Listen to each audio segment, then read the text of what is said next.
মমতা বন্দ্যোপাধ্যায় কংগ্রেসে যাচ্ছে না। তৃণমূলের সাথে সংযুক্তিকরণের যে জল্পনা, সেই জল্পনা উড়িয়েছে কংগ্রেস। গুজরাটের পর মধ্যপ্রদেশে ভরাডুবি, আরও এক রাজ্যে বিজেপি ঝড়ে উড়ে গেল বিরোধীরা। নমস্কার, আমি ষষ্ঠী চট্টোপাধ্যায়। শুরু করছি অ্যাকশন রিয়াকশন। বাংলার খবর তো আমরা সব সময় করি, সব সময় আপনাদের কাছে তুলে ধরি প্রতিবেদনের মধ্যে দিয়ে, কিন্তু সর্বভারতীয় স্তরে তো নজর রাখতেই হবে। কারণ গত কয়েকদিন ধরে রাজ্য রাজনীতি শুধু নয়, সর্বভারতীয় রাজনীতিতে একের পর এক ঘটনা, যে ঘটনায় অবশ্যই একটা আলোড়ন তৈরি করেছে। একদিকে যখন দিল্লিতে মমতা বন্দ্যোপাধ্যায় উপস্থিত হয়েছিলেন, সেই সময় মমতা বন্দ্যোপাধ্যায়কে নিয়ে আলোচনা, এবং সেই আলোচনা একেবারে ভিত্তিহীন গুজব। কারণ মমতা বন্দ্যোপাধ্যায় কংগ্রেসে যাচ্ছে না। তৃণমূলের সাথে সংযুক্তিকরণের যে জল্পনা, সেই জল্পনা উড়িয়েছে কংগ্রেস। তৃণমূলের সাথে কোনো রকম তাদের সংযুক্তিকরণ হচ্ছে না।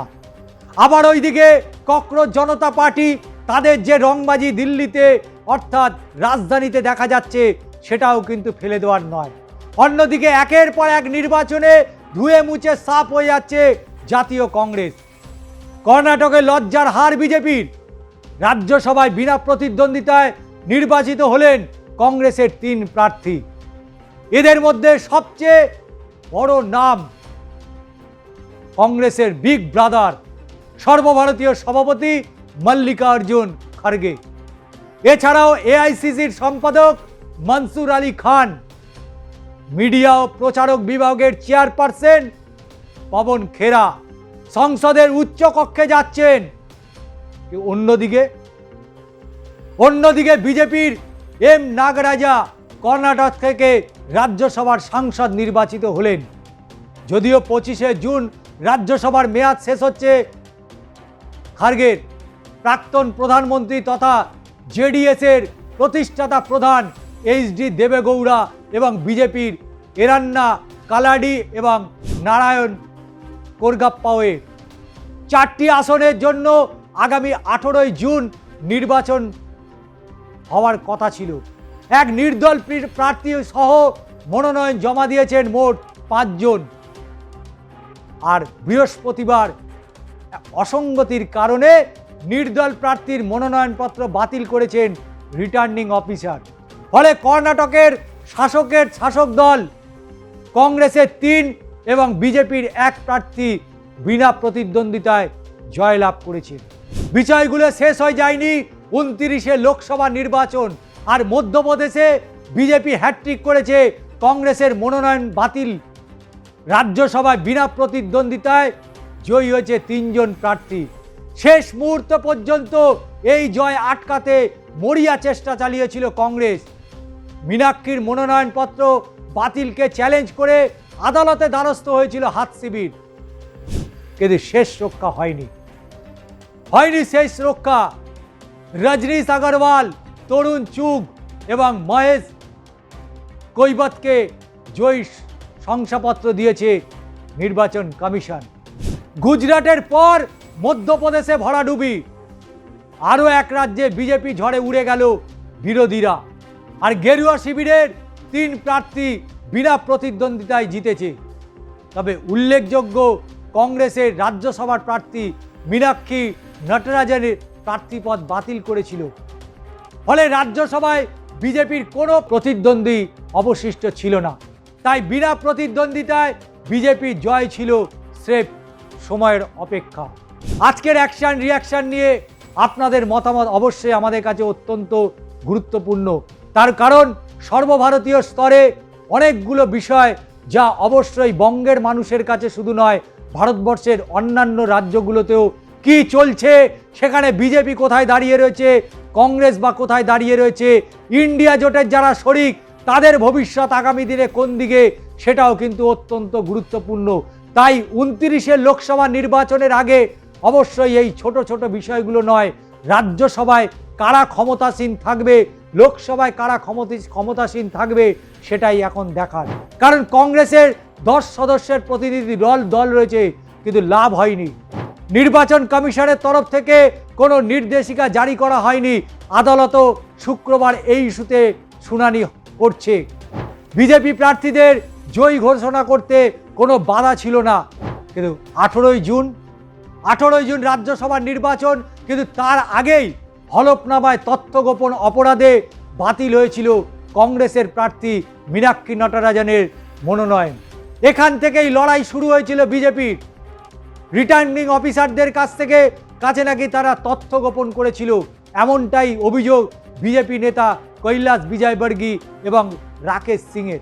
অভিযোগ করেন যে হায়দ্রাবাদের এক আদালতে ফৌজদারি মামলা রয়েছে মীনাক্ষীর বিরুদ্ধে। মীনাক্ষীর কোনো যুক্তি মানেনি রিটার্নিং অফিসাররা। তিনি কংগ্রেস প্রার্থী মনোনয়ন বাতিল করে দেন। কিন্তু এখানেই শেষ নয়, একই অভিযোগ উঠলেও বাতিল হয়নি এনডিএ সমর্থিত নির্দল প্রার্থী পরিমল নাথওয়ানির মনোনয়ন। তার বিরুদ্ধেও তথ্য গোপনের অভিযোগ এনেছিল ঝাড়খণ্ডের কংগ্রেস বিধায়ক নমন বিকসাল কোঙ্গারি। তিনি দাবি করেছিলেন হলফনামায় একাধিক বাণিজ্যিক সংস্থার ডিরেক্টর থাকার বিষয়টি উল্লেখ করেনি পরিমল। কিন্তু তাতে কি, তিনি তো এনডিএর শরিক। এছাড়া মনোনয়নের নথিতে যেভাবে তার নাম উল্লেখ করা হয়েছে সেটিও যথাযথ নয়। তা সত্ত্বেও বাতিল হয়নি তার মনোনয়ন, অর্থাৎ একই যাত্রায় পৃথক ফল। আদালতে কি বাতিল হবে বিজেপি প্রার্থীর জয়? এখন এই প্রশ্নই ঘুরছে মধ্যপ্রদেশ এবং কর্ণাটকের অন্দরে। তবে রাজ্যসভা এবং লোকসভায় বিজেপি যেভাবে তাদের সংখ্যা বাড়ানোর চেষ্টা করছে, এবং সেই সংখ্যাটা অন্য কোনো রাজ্য থেকে নয়, বাংলা থেকে। বাংলার সাংসদরা তারা ডিম খাওয়ার কোনো অরুচি নেই, তবে পচা ডিমে তাদের অরুচি রয়েছে। পচা ডিমে অরুচি রয়েছে, তাই তারা একে একে বিজেপির সাথে, এনডিএর সাথে তারা যেতে চায়।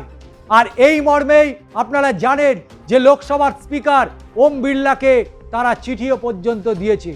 19 জনের সেই তালিকা ইতিমধ্যেই প্রকাশ্যে চলে এসছে। যারা আড়ালে আবডালে বলছিলেন না যে আমি যাইনি ও গেছে, আমি যাইনি ও গেছে, সব জলের মতো পরিষ্কার হয়ে গেছে, ক্রিস্টাল ক্লিয়ার। প্রশ্ন হচ্ছে সর্বভারতীয় স্তরে এই মুহূর্তে রাজনীতি কোথায় দাঁড়িয়ে রয়েছে?